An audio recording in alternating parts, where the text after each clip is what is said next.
നടുക്കിയ ഇരട്ടയാക്രമണ കേസിലെ പ്രതി ഭാര്യയെ കുത്തിക്കൊലപ്പെടുത്തുകയും ഭാര്യ പിതാവിനെ സഹോദരിയെയും ഗുരുതരമായി പരിക്കേൽപ്പിക്കുകയും ചെയ്ത അജി എന്ന ജയകുമാറിനെ പോലീസ് വലയിലാക്കി. കഴിഞ്ഞ ശനിയാഴ്ച രാത്രി നാടിനെ കണ്ണീരിലാഴ്ത്തിയ കൊടും ക്രൂരതയ്ക്ക് ശേഷം 4 ദിവസത്തോളം ഒളിവിൽ കഴിഞ്ഞ പ്രതിയെ തിരുവല്ല ബൈപ്പാസിന് സമീപത്തു നിന്ന് ബുധനാഴ്ച വൈകുന്നേരമാണ് അതിസാഹസികമായി പിടികൂടിയത്. ഈ സംഭവം സംസ്ഥാനത്ത് വർദ്ധിച്ചു വരുന്ന കുടുംബകലഹങ്ങളുടെ ഭീകരമുഖം വീണ്ടും ഓർമ്മിപ്പിക്കുന്നു. കഴിഞ്ഞ ശനിയാഴ്ച ഓഗസ്റ്റ് 2-ന് രാത്രി 9:30-ഓടെയാണ് കവിയൂർ കോട്ടൂർ സ്വദേശിയായ ജയകുമാർ തന്റെ ഭാര്യ ഷാരിമോളുടെ ജീവനെടുത്തത്. കുടുംബ വഴക്കുകൾ രൂക്ഷമായതിനെ തുടർന്നായിരുന്നു ഈ അരുംകൊല.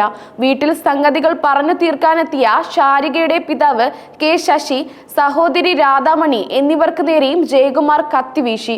യാതൊരു പ്രകോപനവുമില്ലാതെ നടന്ന ഈ ആക്രമണം പ്രദേശവാസികളെയും ബന്ധുക്കളെയും ഒരുപോലെ ഞെട്ടിച്ചു.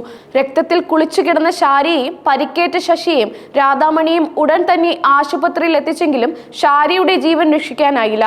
ആശുപത്രിയിലേക്ക് മാറ്റുന്നതിനിടെയാണ് ഷാരിക്ക് മരണം സംഭവിച്ചതെന്നാണ് റിപ്പോർട്ടുകൾ. സംഭവത്തിന് ശേഷം ഇരുളിന്റെ മറവിൽ ജയകുമാർ അപ്രത്യക്ഷനായി. ഇതോടെ തിരുവല്ല പോലീസ് ജയകുമാറിനായുള്ള വ്യാപക തിരച്ചിൽ ആരംഭിച്ചു.